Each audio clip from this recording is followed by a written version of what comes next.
Hello everyone. After the recent buffs to element files for SwitchX, I sat down and created sets for each element, trying to push element as far as possible without sacrificing too much raw damage and affinity. Right now, power files with the focus on raw damage will still give you better results, especially talking about meta, but element files are definitely more fun now and much more powerful than before. And if element files and damage are continue to be buffed, we may see a shift in the meta someday. So let's get right into the fire build. I wanted to make use of the Rathalos set bonus for some bonus damage on top of the regular fire damage, and I can already tell you I only managed to reach the element cap on Thunder and Dragon. You will see crit element on almost every build and a lot of your typical max might and gore pieces, because affinity is still one of the most important aspects to boost. One level in burst is also very valuable, as it not only increases raw but also element damage. One level in coalescence is also not bad to further boost element.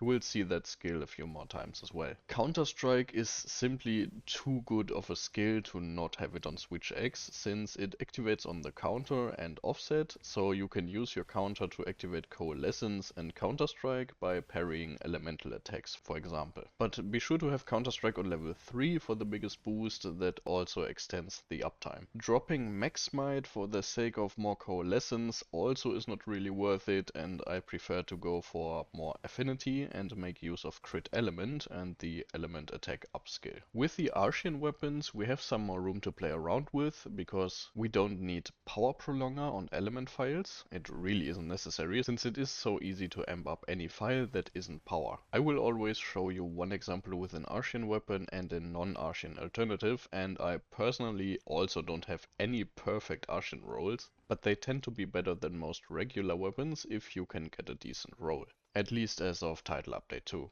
And yeah, with that out of the way, we come to the two more frustrating elements to build for, because there are currently no unique set bonuses or other unique weapon skills like Convert Thunder Resistance that boosts ice or water.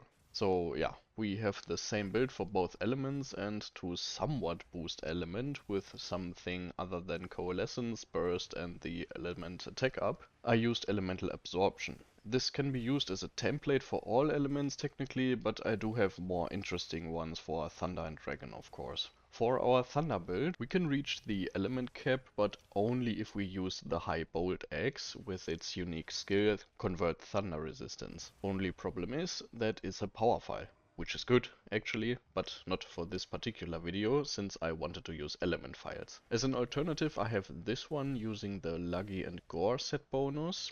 But I have to admit, there really isn't anything unique about it. Our element damage comes from Leviathan's Fury, Thunder Attack Up, Crit Element and Burst. You could swap the Counter-Strike for Coalescence, but again it isn't really worth it if we compare damage output or even uptime. But for the sake of maxing element, you could certainly do that. And coming to Dragon Element, this one focuses on element absorption and conversion. So I went all out on Dragon Element here, even dropping Counter-Strike, which may very well be a mistake. You can swap two Counter-Strike jewels for the Tenderizer jewels, but then we lose a bit of affinity again, so yeah, like I said, I went all in Dragon Element here. There's a reason why the meta is still 4-piece Gore or a mixed set of 80 Ray Dow with Gore for the most part. Agitator, Max Might, Black Eclipse, Counter-Strike, Power File, it all still outshines Element. But activating both Element Absorption and Conversion leads to some serious dragon damage, which you should give a try on the Wraths, for example.